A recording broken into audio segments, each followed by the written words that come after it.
ধোয়া ওঠা এক কাপ গরম চা আর সঙ্গে প্লেট ভর্তি মচমচে গরম সিঙাড়া, সেই সঙ্গে বাইরে যদি থাকে টুপটাপ বৃষ্টি, তাহলে ঘরের ভেতরে আড্ডা জমাতে আর কি লাগে।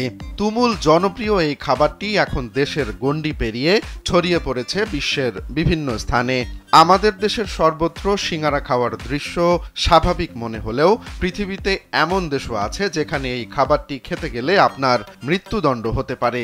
জি, ঠিকই শুনছেন, আলু, ডাল, মাংস বা ফুলকপির পুরে ঠাসা মুখরোচক এই খাবারটি এখন কয়েকটি দেশে রীতিমতো নিষিদ্ধ করা হয়েছে। স্যান্ডেলিনা সো, রূপচর্চায় আভিজাত্য। জানা যায় 2011 সালে সোমালিয়ার কিছু অঞ্চলে সিঙাড়া তৈরি, বিক্রি ও খাওয়া পুরোপুরি নিষিদ্ধ ঘোষণা করা হয়েছে।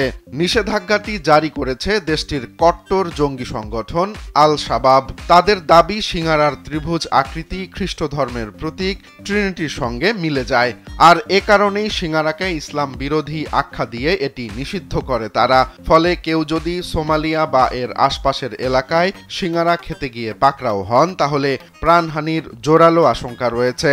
যদিও ডুবো তেলে ভাজা এই খাবারটি মোটেই স্বাস্থ্যসম্মত নয়, তবুও একটি খাবার খেলে মৃত্যুদণ্ড বা শাস্তির ঘটনায় শঙ্কিত হয়েছেন অনেকেই।